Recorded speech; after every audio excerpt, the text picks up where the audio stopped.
함께 보고 있습니다. 오늘은 10번째 시간입니다. 삼위 하나님의 창조 그리고 사람의 타락입니다. 이 창조에 대해서 다 아시는 것을 그냥 하나하나 되짚어 가면 좋을 것 같습니다. 그래서 이 14조인 창조와 타락은 어려운 말씀이 아닙니다. 이미 다 알고 계시고 또 성경을 통해서도 잘 이렇게 깨닫고 계신 그러한 말씀들인데요. 그것들을 좀 확인하는 차원에서 하나하나 좀 성경에서 말씀하시는 창조와 사람의 타락 그리고 타락으로 말미암아 아담과 하와가 지게 되어진 멍에 그리고 그 후손인 우리들이 그 타락으로 말미암아 함께 지게 된 멍에가 무엇인가 그것을 좀 보려고 합니다. 창세기를 가만히 보시면 어떤 이들은 이렇게 말합니다. 제일 중요한 것을 먼저 만들지 않느냐. 그러기에 하나님은 하나님이 만드신 자연 만물 그것을 사람보다 더 중요하게 여기신다.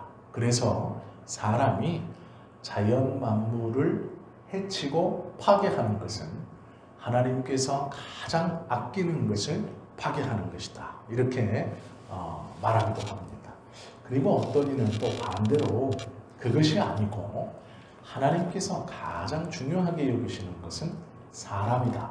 그런 거로 사람이 하나님께서 창조한 자연 만물을 사람의 편의를 위해서 조금 훼손하고 조금 파괴하는 것은 어쩔 수 없는 일이다. 이렇게 말하기도 합니다. 두 가지 말 다 반절은 맞고 반절은 틀렸습니다. 맞는 말은 하나님의 관심은 당신의 창조물에게 있습니다. 그러나 그 어떤 창조물도 자기의 유익을 위해서 다른 하나님의 창조물을 파괴할 수 있는 권한은 가지고 있지 않습니다. 하나님께서 사람을 창조하시고 사람에게 맡겨놓은 사명은 하나님이 창조한 자연물을 보호하고 번성케 하고 잘 일구어라, 즉 가꾸어라 라는 명령이었지 너희의 편의를 위해서 파괴해도 된다 그렇게 말씀하시지는 않았습니다. 성경을 보면요, 창조의 순서를 가만히 보면 하나님께서 사람을 마지막 날 창조하시고 안식하셨던 것을 보게 됩니다. 우리는 그것을 다 알고 있죠. 그리고 창조의 순서를 하나하나 묵상하다 보면 모든 창조의 순서가 사람이 살 수 있도록 조성해 놓으시고 사람을 가장 마지막에 만드셨어요. 그래서 우리가 유추해 볼 수 있는 하나님의 창조의 가장 핵심은 사람입니다. 즉 하나님은 사람을 중요시 여기고 첫째 날부터의 창조를 시작으로 사람이 살 수 있는 즉 가장 중히 여기는 사람이 살아갈 수 있도록 모든 것들을 완벽하게 준비하시고 사람을 만들었다라고 우리는 알고 있어도 틀린 말은 아닌 것 같습니다. 사람을 가리켜서요 이런 말이 있습니다. 사람은 하나님의 창조의 면류관이라는 말이 있습니다.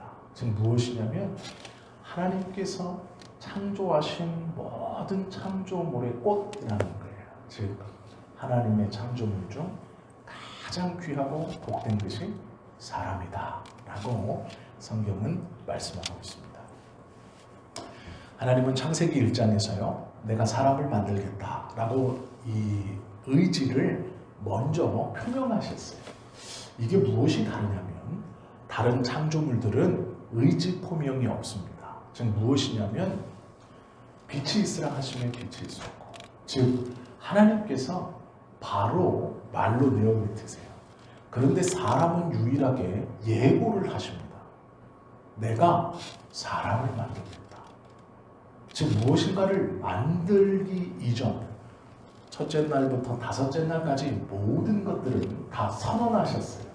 그냥 예고 없이 하나님의 입으로 선언하시고 그대로 이루어졌고 보시기에 좋았다, 아름다웠다, 기뻤다 성경은 말씀합니다.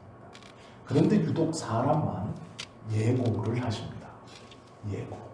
내가 사람을 만들 것이다. 그렇게 예고하시고 흙으로 사람을 빚으십니다. 그리고 그렇게만 한 것이 아니라 그 코에 생기를 불어넣어 주시고 생명이 된지라 이렇게 말씀하세요. 즉 사람의 창조가 하나님에게 얼마나 기쁘고 얼마나 즐거운 것이었는지 그것을 미리 말씀하시는 거예요. 누구에게 말씀하셨을까요? 삼위 하나님, 즉 예수님과 성령님에게 말씀하신 것이고 그 이야기를 또한 천사들이 듣고 있는 겁니다. 또 하나님의 이 예고는 첫째 날부터 다섯째 날까지 만들었던 하나님의 창조물 모두가 듣고 있는 말입니다. 즉 사람의 창조는 이렇게 보시면 돼요. 내가 지금 이 창조에 가장 중요한 것을 이제 만들 것이다. 이렇게 선언하신 거예요. 예고하시고 만들었어요. 만드셨는데 사람아 있어라 이렇게 만드신 것이 아니고 흙으로 빚으십니다. 이 창조를 가만히 묵상해 보십시오. 해, 달, 별 모든 하나님의 창조물 천사와 모든 것들이 하나님의 손끝을 주목해 보고 있습니다.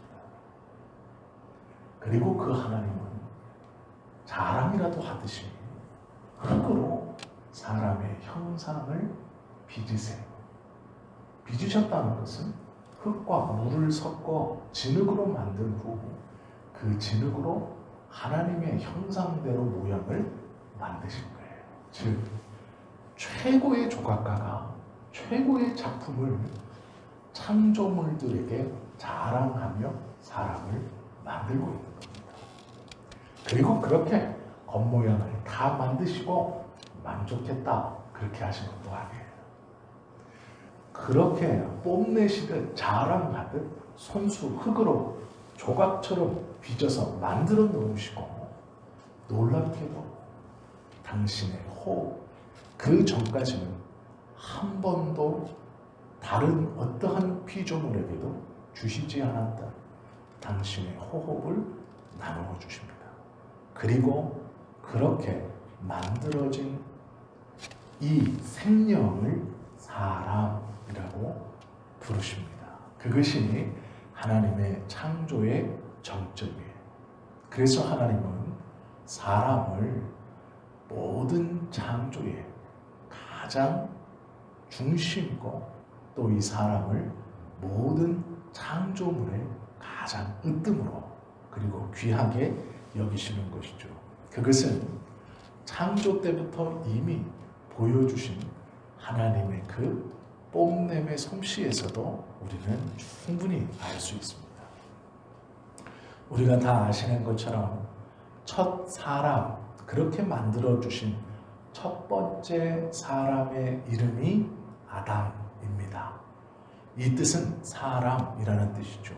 그런데 놀랍게도요, 아담아, 하나님께서 직접 그 첫 번째 사람을 가리켜 아담아 이렇게 부르십니다. 성경에 보면 아담아 내가 어디 있느냐, 즉 하나님께서 창조하신 첫 번째 사람을 부르시는 이름이 아담아입니다.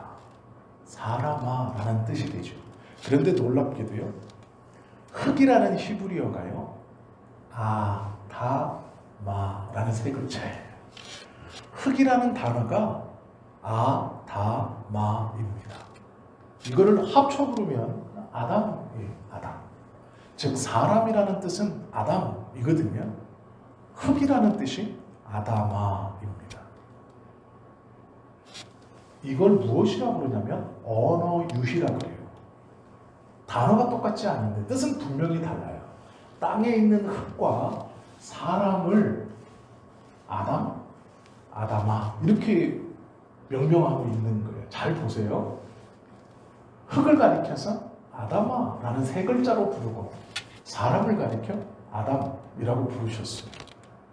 사람을 가리켜서 아담이라고 부르든 흙을 가리켜 아다마라고 정확하게 부르지 않든 아담아 이렇게 부르든 이게 비슷하죠. 이게 언어 유희입니다. 그런데 하나님께서요 이렇게 말씀하실 뜻이 있어요.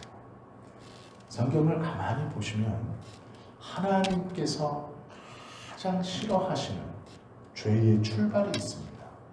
그리고 이스라엘 백성들뿐 아니라 예수님께서도 하나님을 대적하게 되는 동기 중 으뜸이라고 말하는 계속 주의하고 계속 경계하라고 말씀하신 게 있어요.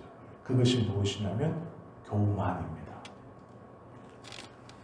자, 창조주이신 하나님이 그렇게 뽐내시듯 모든 창조물들을 집중시키시고 천군 천사들을 집중시키시고 흙으로 치니 사람을 귀하게 빚으셨어요. 그리고 그 전에는 누구에게도 나누어 주시지 않던 하나님의 호흡, 이 생기를 직접 주셨습니다. 그리고 이 사람에게 하나님의 형상의 그림자로 통치권까지 주셨어요.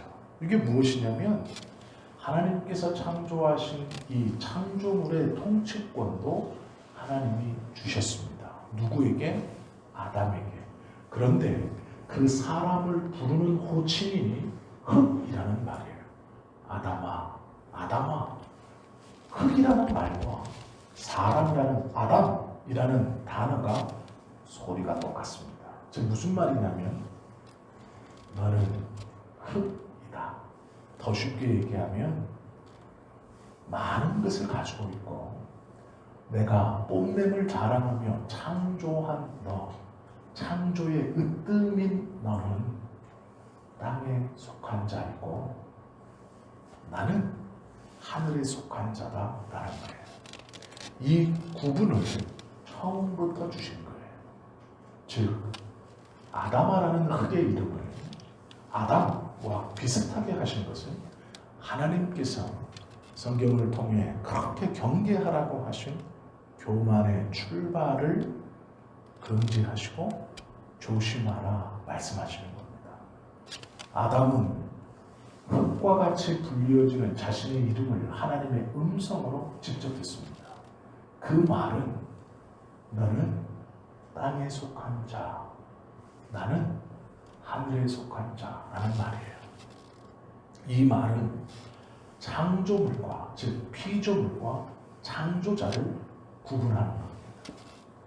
네가 나의 통치권을 위임받아서 창조물을 통치하는 그 권한이 있더라도 너는 땅에 속한 자이고 즉 교만하지 말아야 할 것을 하나님께서는 말씀하고 계시는 거예요. 그 이름을 통해서 흙이라는 것으로 들려질 수 있도록 이것이 사람의 한계입니다. 그래서 사람은요 세상에서 말하듯 하나님과 우리를 분리시켜서 생각할 수 없는 존재입니다. 세상의 철학은 사람과 하나님을 분리하려고 해요. 그래야 완전히 독립된 존재로 설 수 있고 사람은 만물의 으뜸이며 모든 것에 앞서가는 것이고 사람이 모든 것을 할 수 있다라고 하나님과 떨어뜨려 생각하게 하는 것이 세상입니다. 그러나 성경은 그렇게 말하고 있지 않아요. 사람의 출발부터 사람은 땅에 속한 자이고 하나님은 하늘에 속한 자이며 그 땅에 속한 자가 품지 말아야 할 것을 가르쳐주고 출발시키는 것이 하나님이에요. 그렇기 때문에 우리가 하나님께서 금한 것을 품는 순간 죄를 짓게 된 겁니다. 하나님처럼 될 것이다. 이것이 하늘에 속한 자, 즉 하늘에 계신 이를 땅에 속한 자가 하늘에 계신 이와 같아지려고 했던 교만의 출발입니다. 그 교만을 붙드는 순간 죄를 지을 겁니다. 그리고 나락으로 떨어져 버린 거예요. 이것이 우리의 시작입니다. 사람의 창조에서 왜 하나님이 그 첫사람의 이름을 아담이라고 부르셨는가 우리가 좀 잠시 묵상해 보았습니다. 어떤 사람은 사람을 가리켜서 육체와 영과 혼이 있다 이렇게 가르칩니다. 이건 잘못된 가르침이에요. 감리교와 성결교회에서 이렇게 사람을 가르칩니다. 그런데 성경대로만 보자면 하나님께서 흙으로 육체를 만드셨어요. 그리고 그 육체에, 그 흙에 생기를 불어넣었어요. 즉 영을 불어넣고 혼을 불어넣으신 것이 아니에요. 생기, 즉 하나를 불어넣으셨어요. 그게 뭘까요? 영혼입니다. 그러면 우리가 또 이렇게 생각할 수 있어요. 그러면 사람은 흙으로 만든 육체에 하나님이 생기를 불어넣어 주셨으니까 영혼 플러스 육체가 함께 있어서 사람이구나 이렇게 말할 수 있어요. 조금 어렵지만 그냥 들으시면 됩니다. 영, 혼, 육 세 가지로 구성된 것이 사람이다 라고 말하는 것을 삼분설이라고 부릅니다. 세 가지가 있다 이런 뜻이에요. 그러면 영혼 플러스 육 이건 뭐라 그럴까요? 이분설이라고 불러요. 그런데 이 삼분설과 이분설은 다 잘못된 겁니다. 충분히 헷갈릴 수 있었어요. 그러나 예수님께서 이 땅에 오셔서 부활하심으로 사람이 무엇인가를 보여주셨어요. 어떻게 보여주셨느냐? 예수님께서 십자가에 지시고 돌아가셨습니다. 그리고 부활하셨을 때 어떻게 부활하셨는지를 보면 사람이었던가를 알 수 있어요. 예수님이 부활하셨을 때 육체가 없었습니까? 그렇지 않아요. 육체를 가지고 계셨어요. 그래서 도마보고 만져보아라. 그리고 믿음을 가져라. 이렇게 말씀하셨어요. 즉 예수님은 육체를 입고 그대로 가지고 부활하셨어요. 즉 완전한 사람이신 예수님이 부활하셨을 때에 육신을 입으셨다는 거예요. 즉 사람이 무엇이냐? 영혼과 육으로 분리된 것이 사람이 아니라 영혼과 육이 함께 있어야 사람인 거예요. 예수님께서 부활하시면서 예수님의 육신을 그대로 갖고 부활했다는 말은 우리가 하나님 앞에 어떻게 어떤 모양으로 나아가느냐를 보여주시는 거예요. 그렇기 때문에 사람이 무엇인가? 영혼과 육으로 떼어 생각할 수 없고 사람은 영혼과 육이 함께 있을 때 사람이라고 부르는 겁니다. 즉 하나님은요 육체를 만들고 영혼을 부어서 둘을 영혼이 안쪽에 육체가 바깥에 이렇게 따로따로 있다가 죽으면 육체는 땅으로 가서 썩어버리고 영혼만 하늘로 올라간다. 이렇게 생각했습니다. 우리가 지금까지. 그런데 예수님이 어떻게 보여주셨느냐? 아니다. 하나님이 창조하신 육체와 영혼은 함께 있을 것이고 함께 있을 때 이것을 사람이라고 부르는 거예요. 그래서 이 말을 영육 통일체라고 부릅니다. 즉 영혼만이 사람이 아니고 육체만이 사람이 아니고 영혼과 육체가 함께 있어야 사람이다 라고 부르는 거예요. 즉 그래서 삼분설도 성경적이지 않고요. 이분설도 성경적이지 않아요. 그래서 이 영혼, 영육 통일체 좀 말이 어려운데요. 이렇게 생각하지 마시고 아주 쉽게 그냥 영혼과 육체 내가 지금 사람이구나 이렇게 부활하는구나 라고 생각하시면 됩니다. 나를 사람이라고 하는구나. 내 속에 있는 영혼만이 사람이 아니고 이 육체만이 사람이 아니고 같이 있을 때 사람이구나 라고 성경은 가르쳐주고 있어요. 이것이 왜 중요하냐면 얼마 전까지 이것은 아무것도 중요하지 않았습니다. 3분설로 얘기하든 2분설로 얘기하든 아무런 문제가 없었습니다. 그런데 왜 중요하냐면 이제 사람이 사람을 만들어낼 수 있습니다. 그래서 중요한 거예요. 사람이 무엇이냐? 하나님께서 구원의 백성으로 선택하신 사람이 무엇이냐라고 할 때 이제 이것이 문제가 되는 이유는 영혼을 축출해내서 담았습니다. 이게 사람, 진짜 사람입니다. 아니요, 그건 거짓말이에요. 육체를 똑같이 복제해서 만들어냈습니다. 이게 사람입니다. 아니요, 그것도 거짓말입니다. 이제 이것이 중요하게 된 이유는 사람이 겉모양을 그대로 벗겨낼 수 있기 때문에 그렇습니다. 나와 똑같은 누군가를 만들어 놓고 이도 사람이다 라고 말한다면 겉모양은 아무리 똑같지만 그에게 무엇이 없는 걸까요? 하나님께서 그에게 준 영혼이 없는 겁니다. 그러기에 겉모양은 똑같을 수 있지만 그는 사람이 아닌 거예요. 그래서 이게 이제 중요한 문제가 되는 겁니다. 즉 영혼과 육체를 분리해서 무엇이 사람이다가 아니라 함께 있어야 사람이다.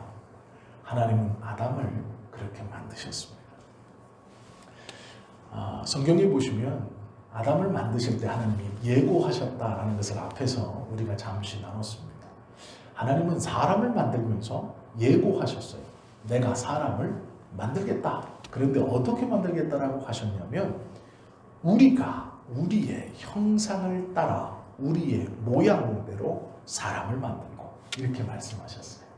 그래서 어떤 사람들은 형상과 모양을 세분화시킵니다. 즉 형상은 보이지 않는 마음속에 있는 선, 정의, 사랑 이런 것이고 모양은 말 그대로 이 겉껍데기 손가락 10개, 발가락 10개, 손 2개, 발 2개 이런 게 모양일 거다 이렇게 생각했습니다. 그런데 그것이 아니고요.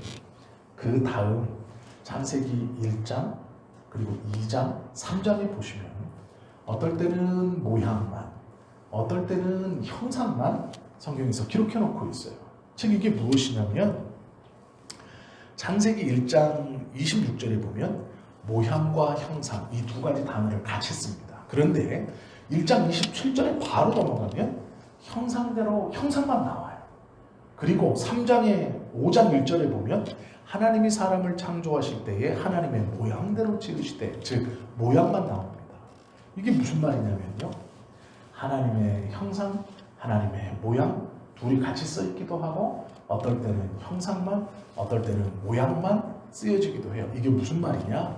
형상과 모양은 같은 뜻이라는 겁니다. 즉 이것은 분리시키는 것이 아니고 같이 사용하는 똑같은 말이에요. 즉 이게 무슨 말이냐면 나를 완전히 닮게 나와 완전히 같은 이라는 뜻이에요. 즉 같은 말을 반복하시는 겁니다. 왜 이렇게 하나님이 나와 가장 비슷하게 만들겠다라고 예고하셨냐면 하나님의 능력을 투영해 주시기 위해서예요.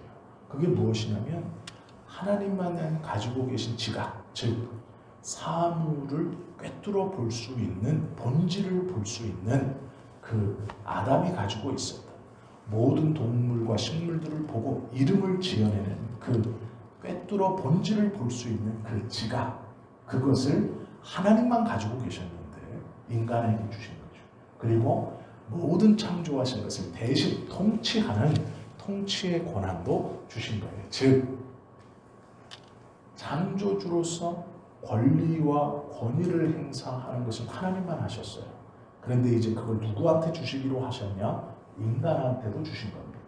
그렇기 때문에 나와 가장 같다 이렇게 말씀하신 거예요. 그리고 놀랍게도 인간은요 죄를 범하지 않을 수 있는 능력이 있었습니다. 또한 인간은 죄를 범할 수 있는 능력도 가지고 있었습니다. 이것이 무엇이냐면 하나님에게서 완전히 독립된 존재로 우리를 인정해 주셨다라는 거예요. 어떤 이들은 이렇게 말합니다. 하나님이 처음부터 타락하지 못하게 했으면 이런 일은 벌어지지 않았을 것 아닙니까? 이건 하나님의 창조가 무엇인지 몰라서 그래요. 하나님이 사람을 창조하실 때 사람 안에는요 2가지 능력이 있었어요.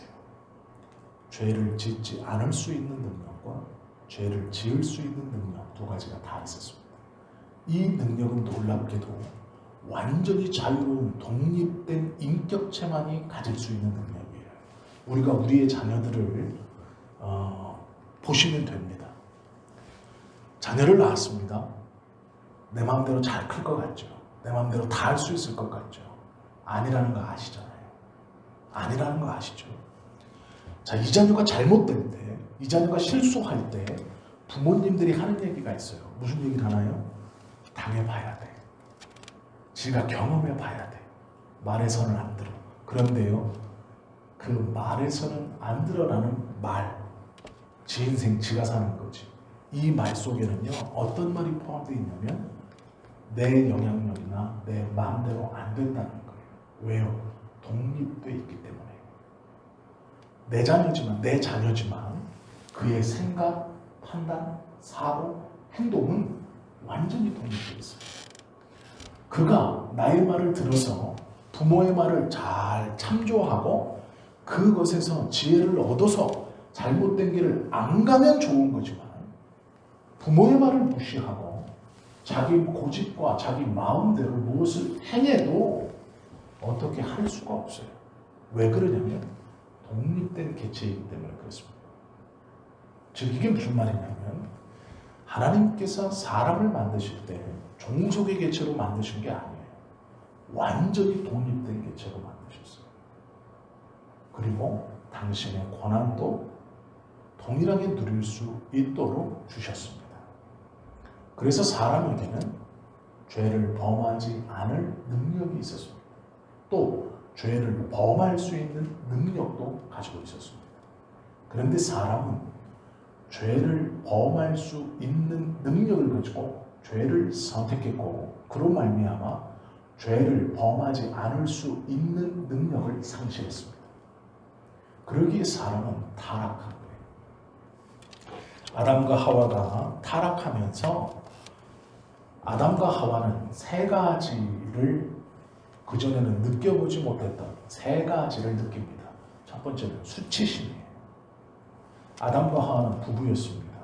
부부는 지금도 그렇지만 첫 아담과 하와는 하와를 처음 보고 내 살 중에 살이요 뼈 중에 뼈다라고 말하며 그 하와와 항상 같이 있었습니다. 심지어 놀랍게도 하와가 사단과 선악과 아래에서 선악과를 바라보며 대화를 나눌 때도 아담은 옆에 있었습니다. 성경에 보시면 우리는 아담을 다른 곳에 있다가 다른 곳에서 여자가 홀로 있을 때 뱀이 유혹한 것으로 생각하지만 그렇지 않아요. 성경을 원으로 보시면 아담이 서 있었습니다. 옆에. 대화에 끼진 않았지만 옆에 서 있었어요. 심지어 뱀과 하와가 서로 대화를 할 때에도 사람은 서로 붙어 있었어요. 그런데 그때에도 그들은 벌거벗고 있었습니다. 그러나 그들은 수치심이라는 걸 몰랐습니다. 죄를 범하고 나자 그들에게 수치심이 일어났습니다. 그래서 그들은 나뭇잎을 엮어 자신들의 하체를 가립니다. 이것이 수치심이에요.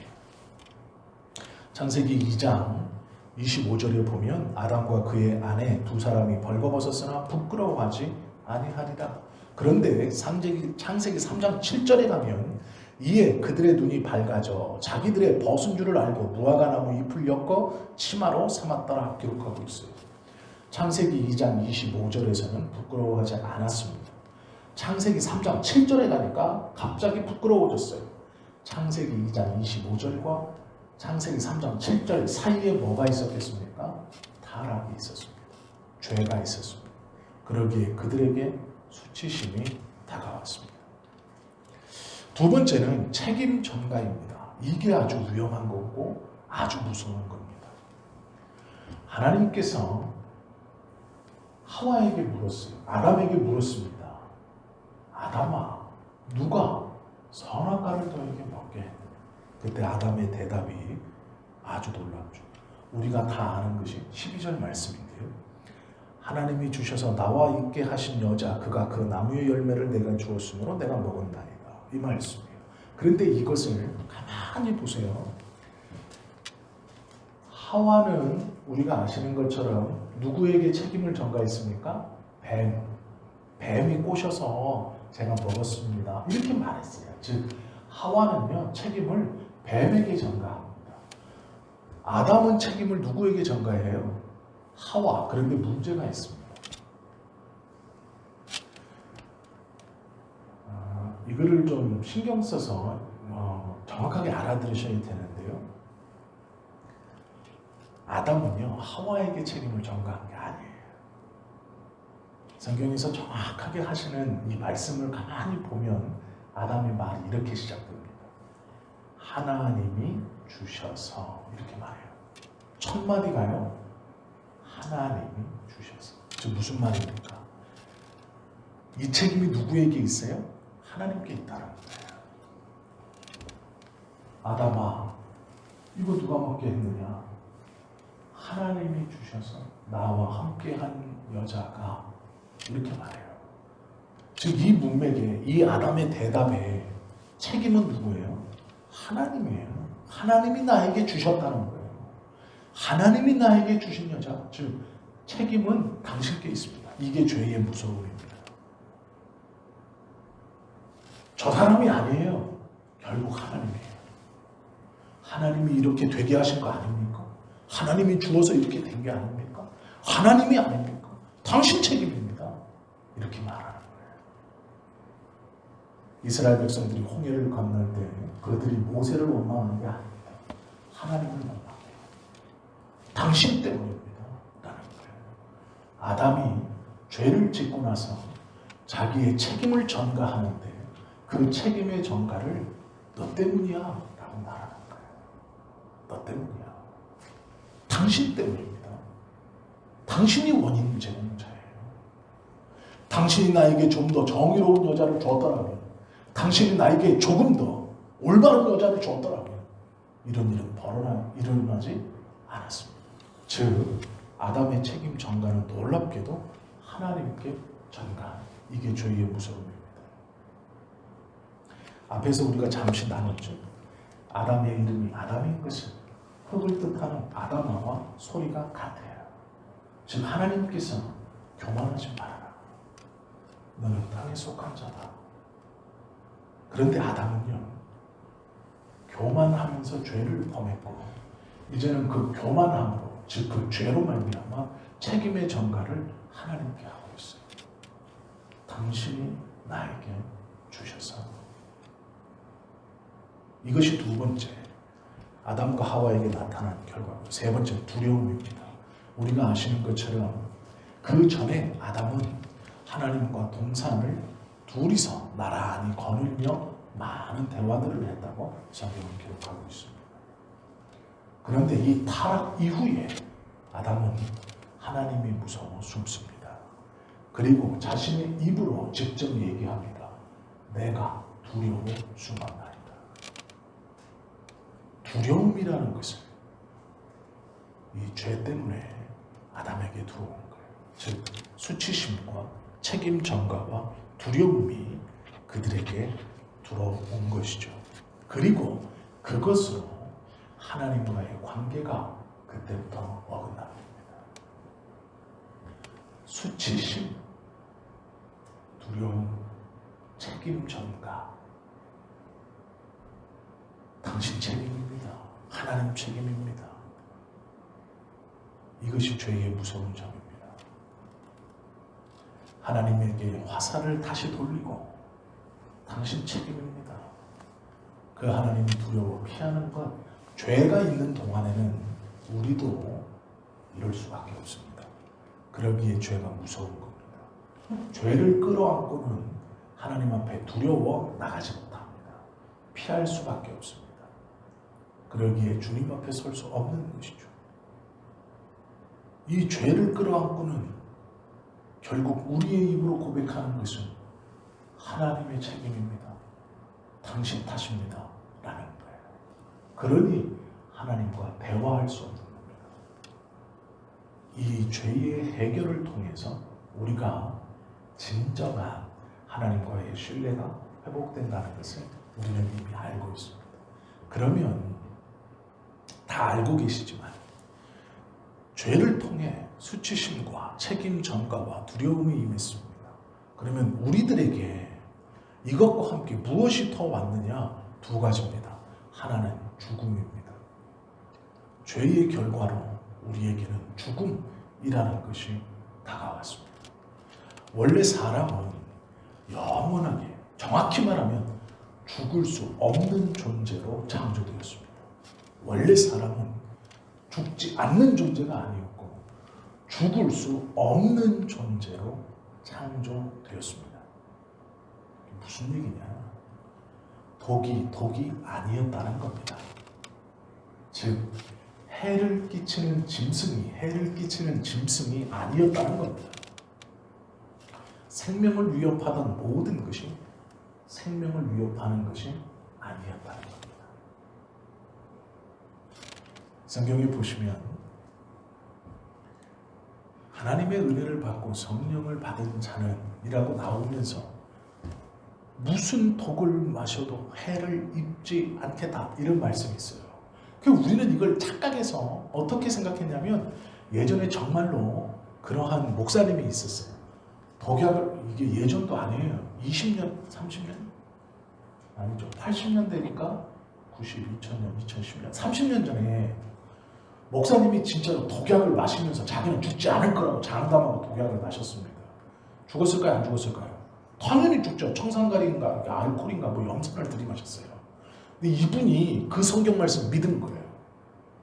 무슨 독을 마셔도 해를 입지 않을 것이다.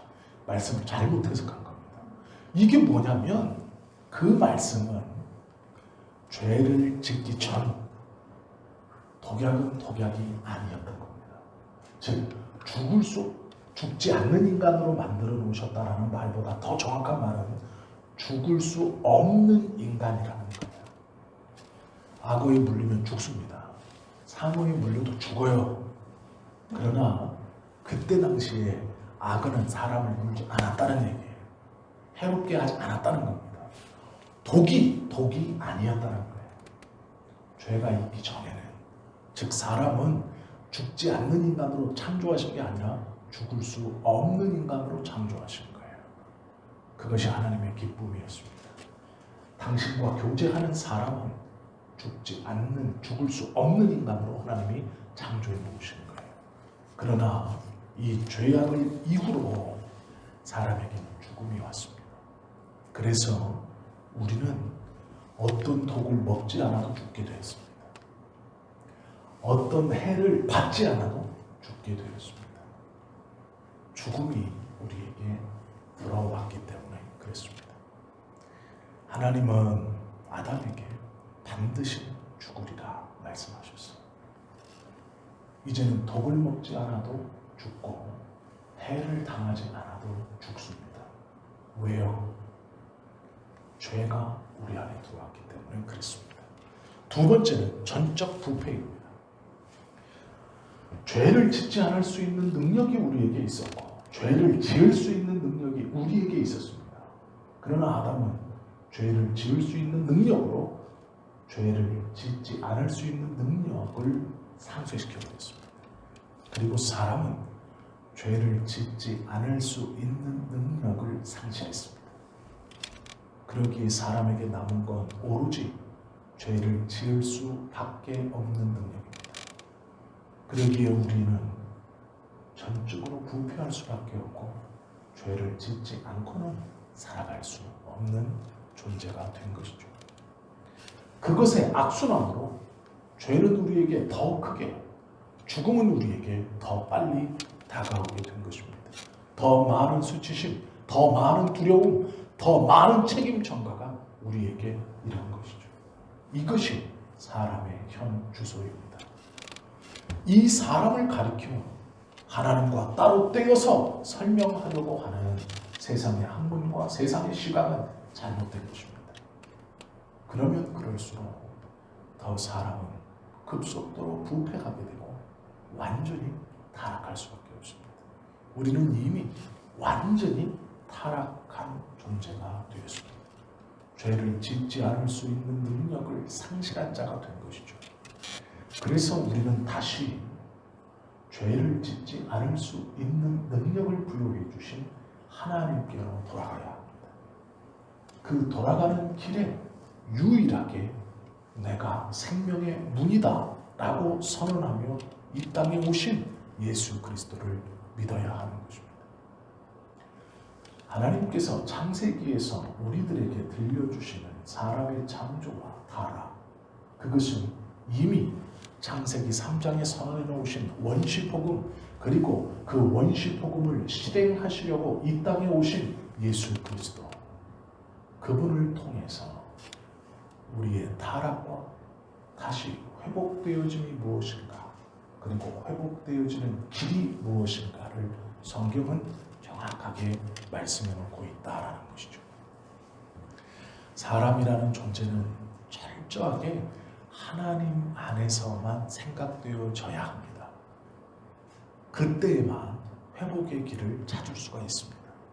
그리고 그때에만 온전함의 길을 찾을 수 있습니다. 하나님은 사람을 아직도 사랑하시기 때문에 오래 참으심으로 예수 그리스도의 십자가를 앞에 내세워 누구든지 예수 그리스도를 믿으면 구원받을 수 있다라고 선언해 주신 것입니다.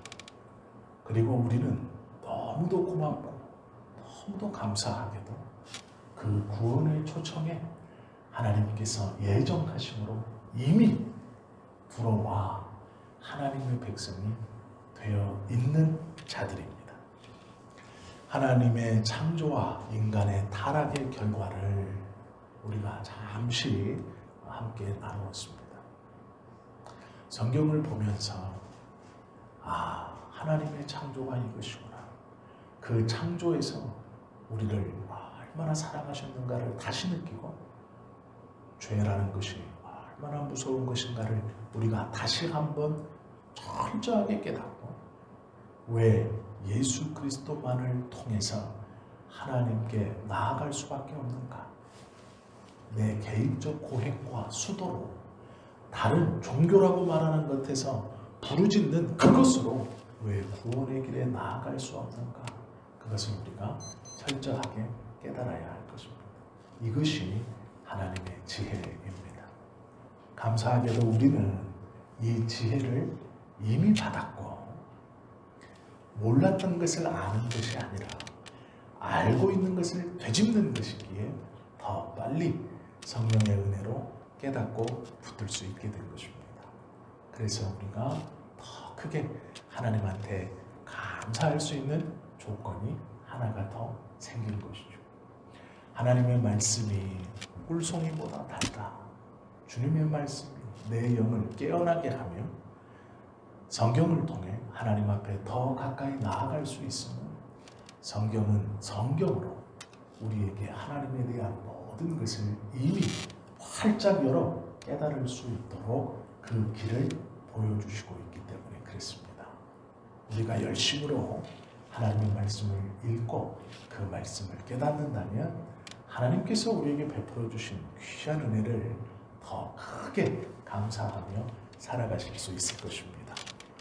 이 하나님의 은혜와 사랑을 우리의 삶에서 풍성하게 누리며 계속해서 이 믿음의 길을 잘 걸어가실 수 있기를 예수님의 이름으로 축원합니다. 기도하시겠습니다.